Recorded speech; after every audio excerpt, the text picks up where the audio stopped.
The road he never took. Eduardo had avoided that road for years, not because it was longer, not because it was dangerous, but because it carried memories he had buried under achievements and time. That morning, however, the highway was blocked ahead. An accident, a delay. The GPS recalculated, and without asking for his permission, it sent him back. A life measured in distances. He drove in silence. The car was expensive, silent, insulated from the outside world, just like the life he had built. He was used to being alone with his thoughts, but not to listening to them. The road stretched ahead, narrow and uneven. Fields, fences, dust. This was where he used to be, someone else. The figure by the road, he saw her, from a distance. At first, just a shape, a shadow, against the light. As he got closer, the shape gained details. A woman sitting on the ground. A thin blanket, two small bodies pressed against her chest.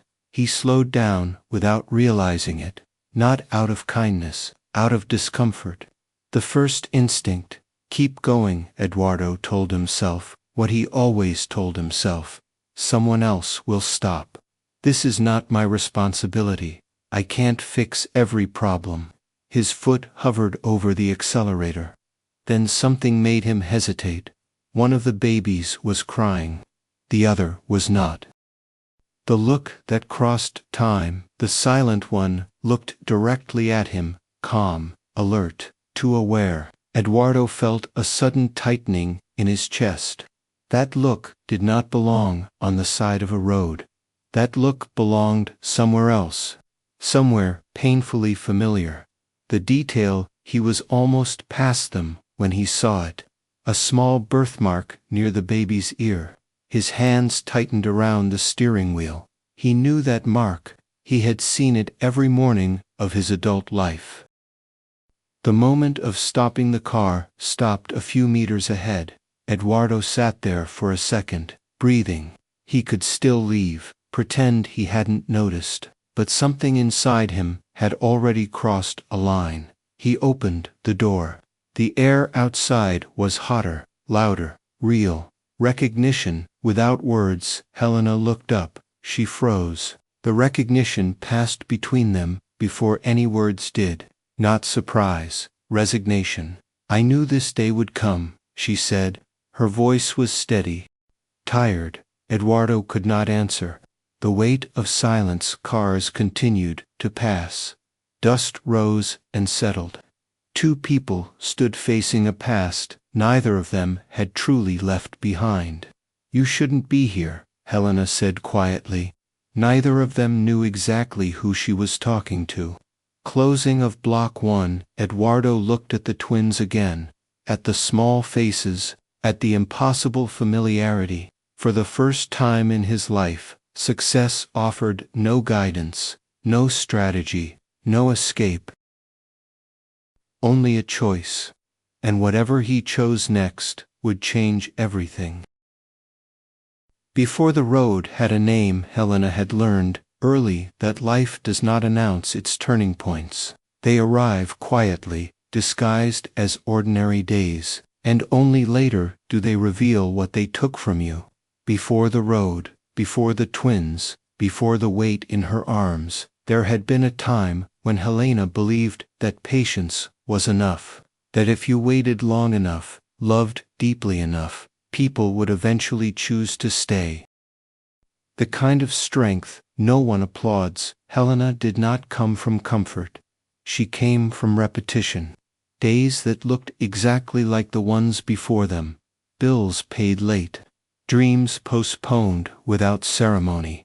Her mother had been practical. Her father distant but present enough not to disappear completely.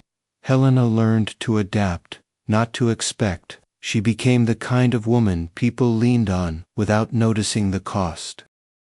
Loving a man who was always leaving. When she met Eduardo, she did not see ambition first. She saw hunger, not for money, for meaning. He spoke about the future, as if it were a place he could build with his own hands.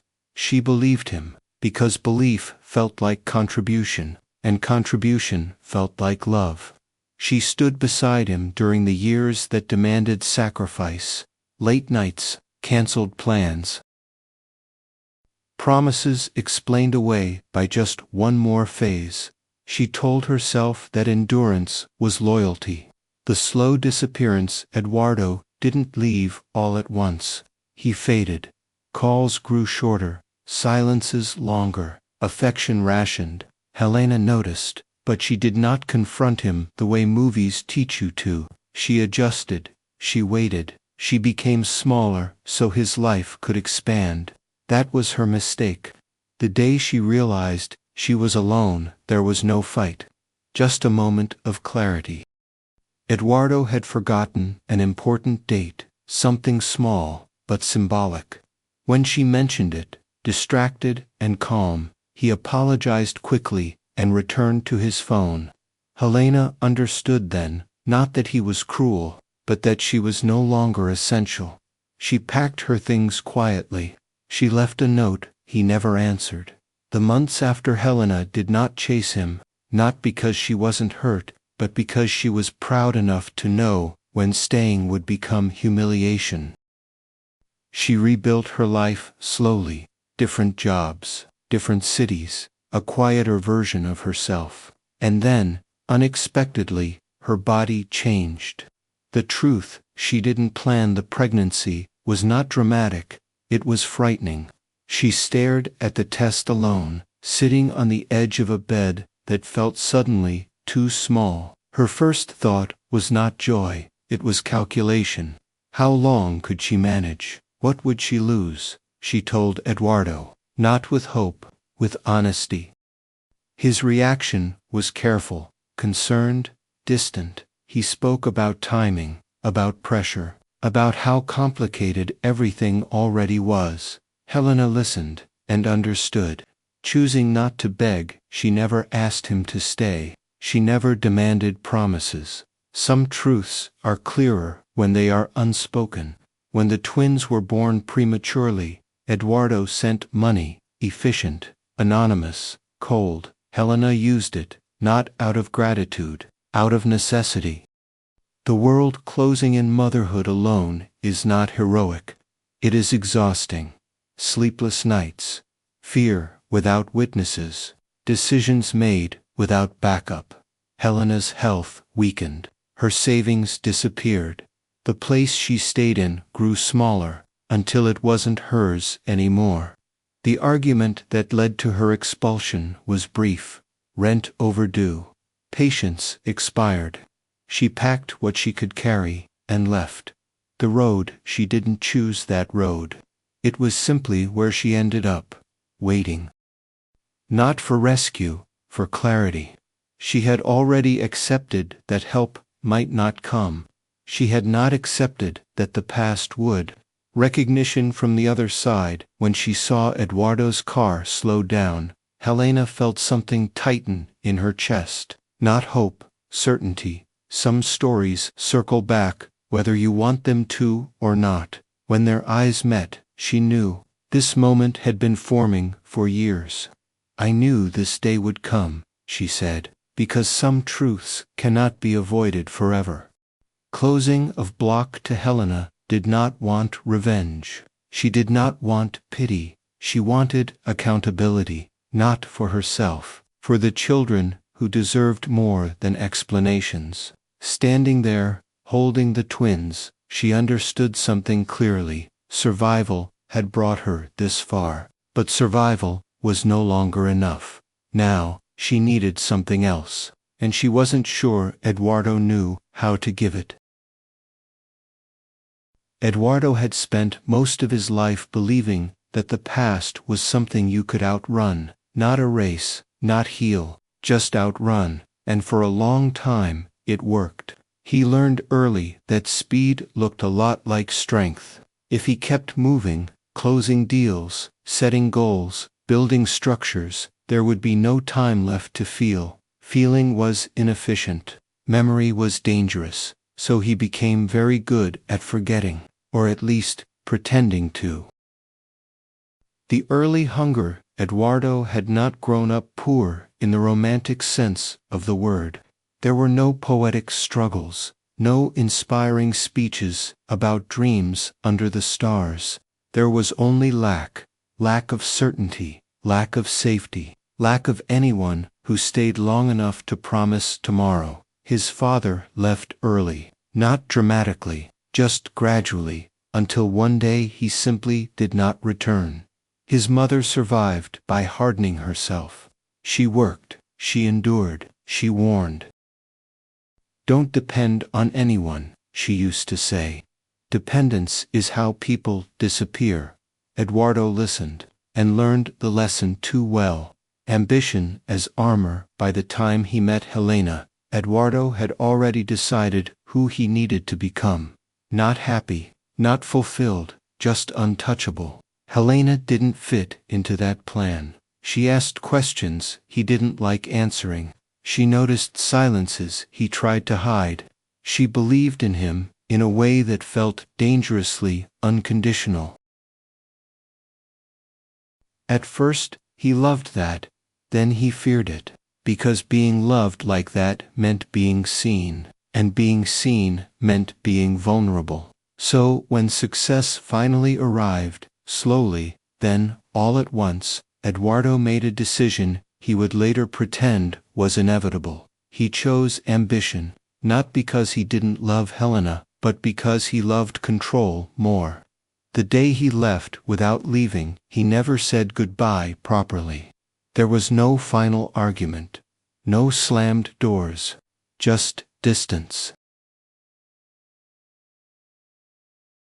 Phone calls unanswered, plans postponed, promises diluted. Helena waited longer than she should have.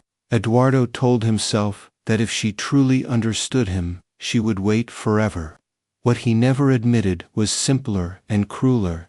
He was hoping she would leave first, so he wouldn't have to carry the guilt of choosing himself. When she finally did, he felt relief, and something else he refused to name. Success without witnesses. The years that followed were productive.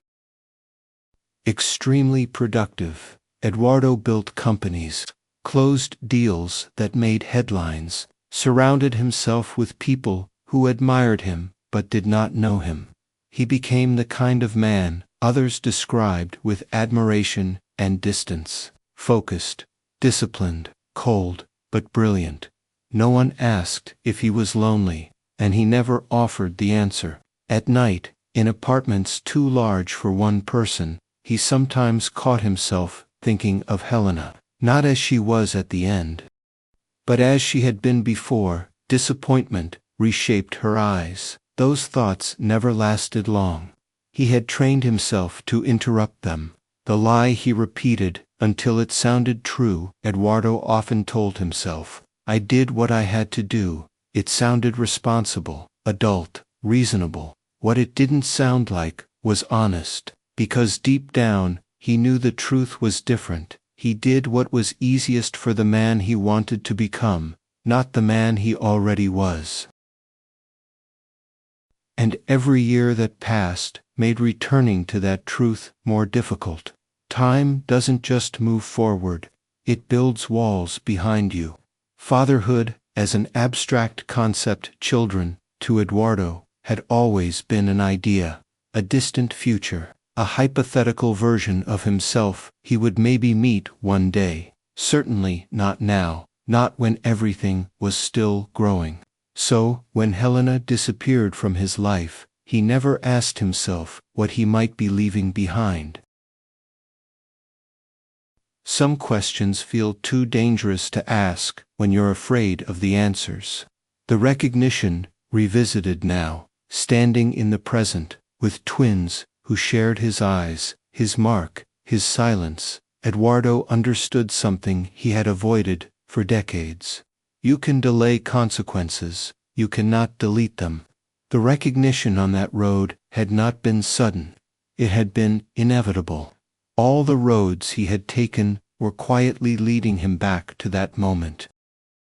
Guilt is not loud. Guilt did not arrive as panic. It arrived as weight, a heaviness in his chest when he watched Helena soothed the twins with movements learned through exhaustion, a pressure behind his eyes when he realized she had done alone what he had been too busy to imagine. He did not feel like a villain. He felt worse. He felt absent. The fear he could finally name. Late one night, alone in the apartment, Eduardo admitted something to himself for the first time. He was not afraid of failing as a father. He was afraid of discovering that love would change him in ways success never had. Love demands presence. Presence demands vulnerability. And vulnerability had always been the one currency he refused to trade in. The question that would not leave as he watched the twins sleep, Eduardo kept returning to a single thought. What kind of man would they remember? Not the man he had been, but the man he was choosing to become now.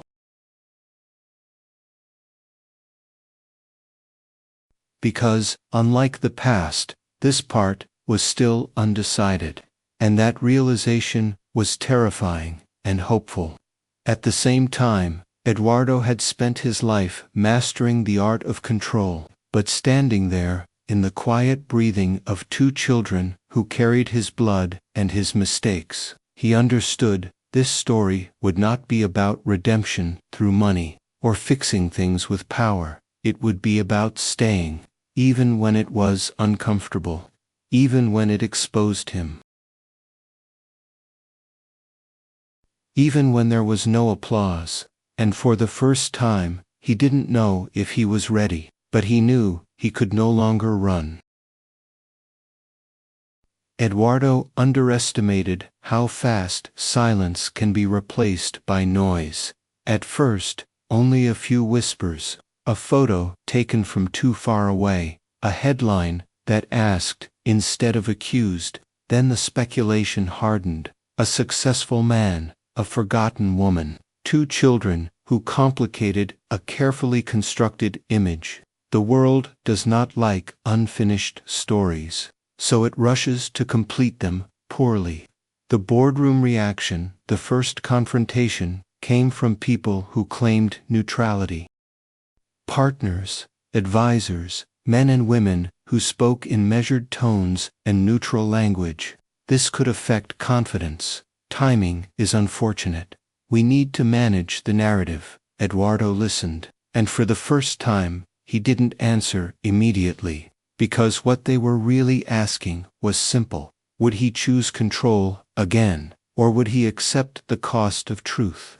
Helena, under the microscope, while Eduardo faced polished concern, Helena faced exposure.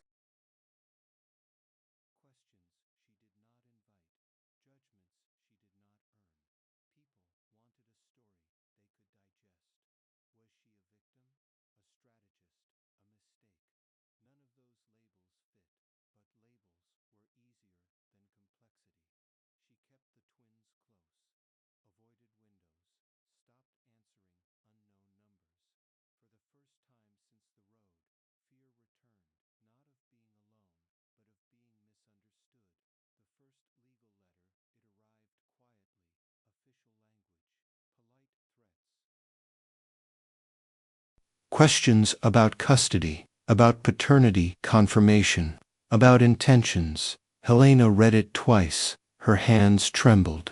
Not because she feared losing, but because she feared being pulled into a battle she never wanted. Eduardo found her sitting in silence. "I didn't know this would happen," he said. She looked up.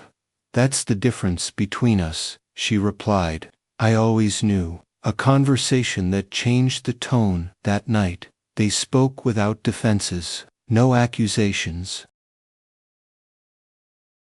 no rehearsed arguments, just truth, finally spoken aloud.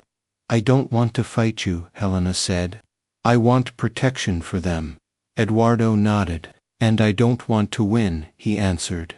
"I want to stay." The word hung between them. Stay. It had never been his strength. Family, The forgotten battlefield. Eduardo's family reacted the way families often do, unevenly. Some expressed quiet support, others expressed concern, disguised as disappointment. His mother said little, but one night, she asked a question that stayed with him. Are you doing this because you feel guilty, or because you are finally ready? Eduardo didn't answer. Not because he didn't care, but because he didn't know. The weight of being watched, every move felt observed, every decision interpreted. Eduardo noticed how easily the world forgave him compared to Helena, how generosity was praised when it came from him, how resilience was demanded when it came from her. This imbalance unsettled him, not because it was new, but because it was now personal. The crisis meeting pressure peaked when an investor threatened withdrawal. Not angrily, strategically, Eduardo was offered an option: distance himself publicly, frame the situation as a misunderstanding, delay acknowledgement. He asked for time, and for the first time in his career, time was not granted. The choice that could not be optimized. That evening, Eduardo returned home late. The twins were asleep. Helena sat quietly at the table. Whatever you decide, she said, decide it knowing they'll remember who you were when it mattered. No anger, no ultimatum, just truth. Eduardo sat alone after she left the room. He realized then that some decisions cannot be optimized, they can only be owned. The public statement. The next morning, he spoke. Not to dominate the story, but to end speculation. He did not explain everything. He did not defend himself. He acknowledged responsibility. He named his children. He named his failure.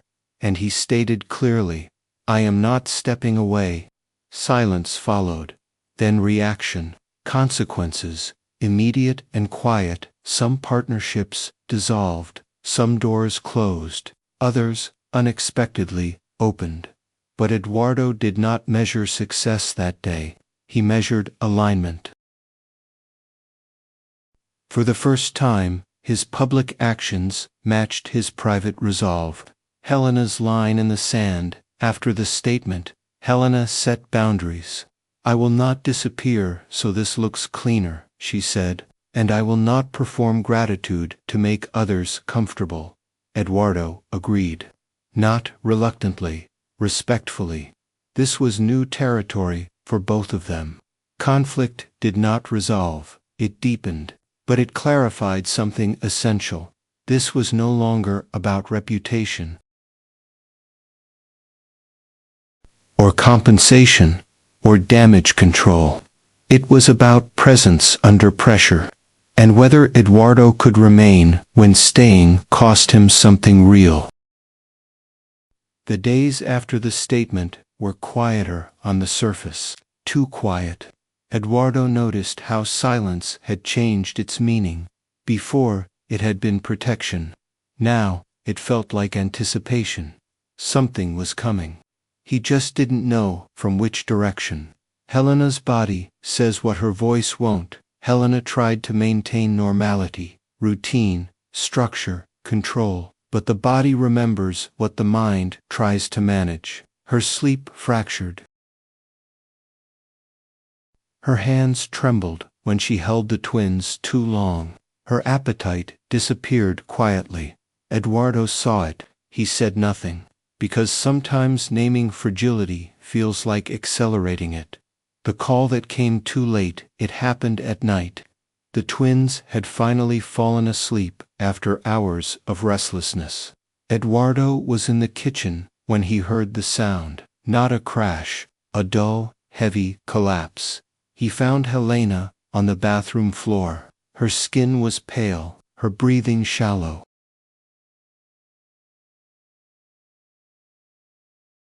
Her eyes open, but distant. Time slowed into fragments. He called emergency services with a calm that frightened him. because panic would come later. Waiting rooms reveal truths, hospitals compress reality. Everything unnecessary falls away. Eduardo sat alone, his hands locked together, staring at nothing. For the first time, no one needed his decisions. No one needed his authority. He was just waiting, and waiting exposed what control had always hidden: fear.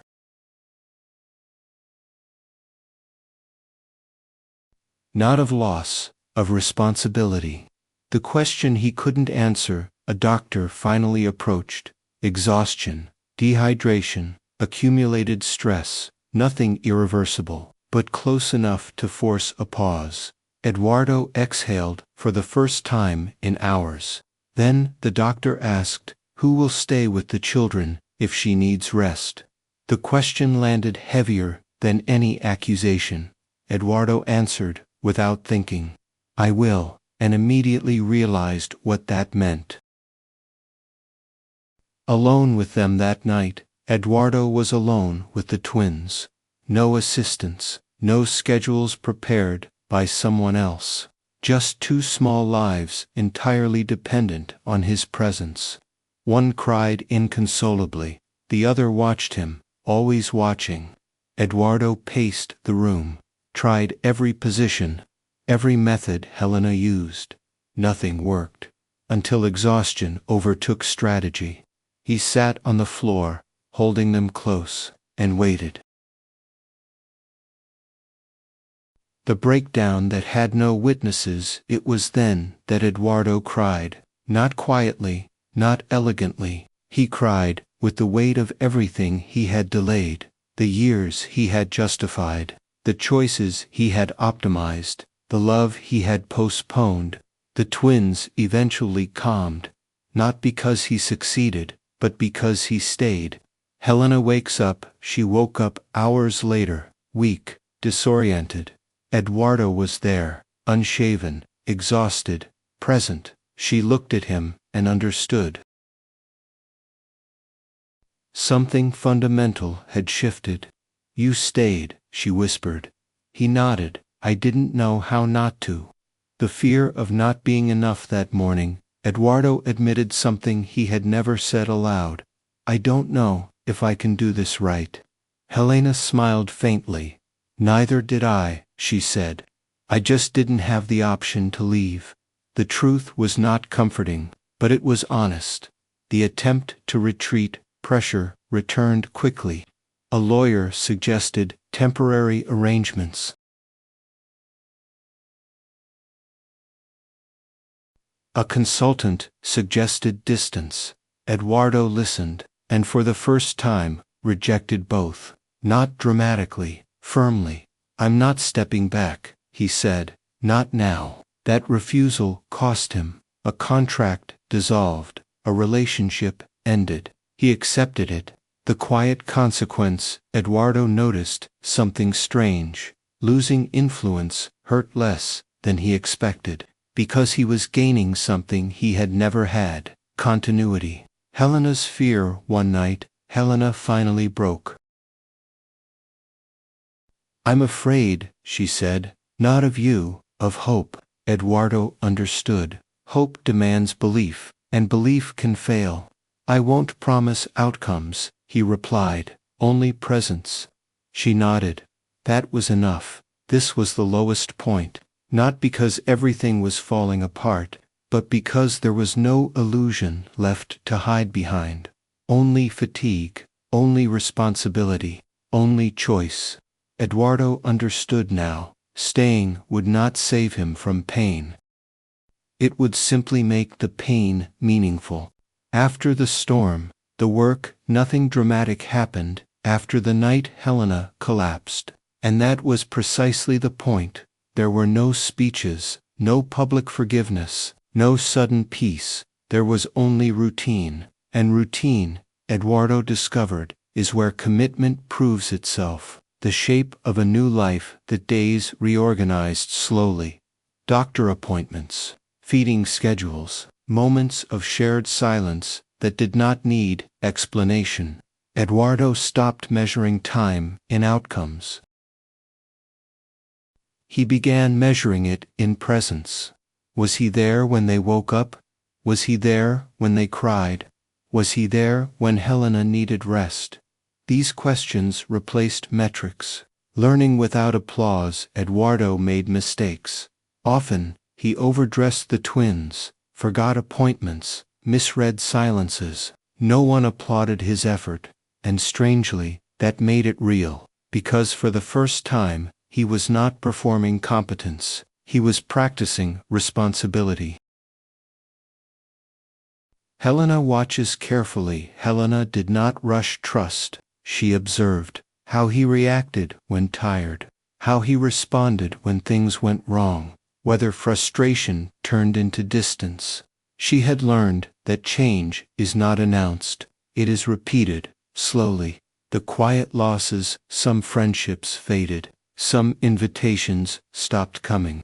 Eduardo noticed how conditional admiration can be. When success bends, so does loyalty. He did not chase replacements. What he was building required less audience and more consistency. A conversation with his mother one afternoon. His mother visited. She watched him hold the twins with practiced care. After a while, she spoke. "You're different." Eduardo smiled. "I'm slower," she nodded. "Slower is harder." He understood that she meant it as praise. Helena's return to herself. As Helena recovered, something subtle changed. Her voice regained strength. Her posture softened. Not because life became easier, but because it became shared. One evening, she laughed unexpectedly. Eduardo froze, surprised by how much that sound meant. The question of love. They did not define their relationship. Not out of fear. Out of respect for uncertainty. Love, Eduardo realized, does not always arrive loudly. Sometimes it grows quietly, between responsibilities. The road, revisited, months later, Eduardo drove alone to the road. Not to revisit guilt, but to acknowledge distance. He stood where Helena had once sat. The road looked smaller now, not less important, just less powerful. He understood then, the road had not changed his life, it had revealed it. What the children would never know, the twins would never remember hunger, or cold, or that moment of hesitation before he stopped the car. They would only know presence, and that was enough. Helena's boundary, respected Helena, remained firm. She kept her independence, her voice, her space. Eduardo did not challenge it. Love that demands surrender is just control in disguise. The man he did not become. Eduardo sometimes wondered who he would have been if he had kept running. Richer, perhaps, more admired, and profoundly absent. That version of himself no longer tempted him. No redemption arc. There was no redemption moment, no final proof. Just days stacked on top of each other, just showing up, again. And again, and again. The last recognition one evening, long after the chaos had settled. Helena said, "You know, you could still leave." Eduardo answered, without drama, "I know." She waited. "I won't," he added, not as a promise, as a fact. Some people are remembered for what they achieved, others for what they repaired. Eduardo would never be certain how history would judge him.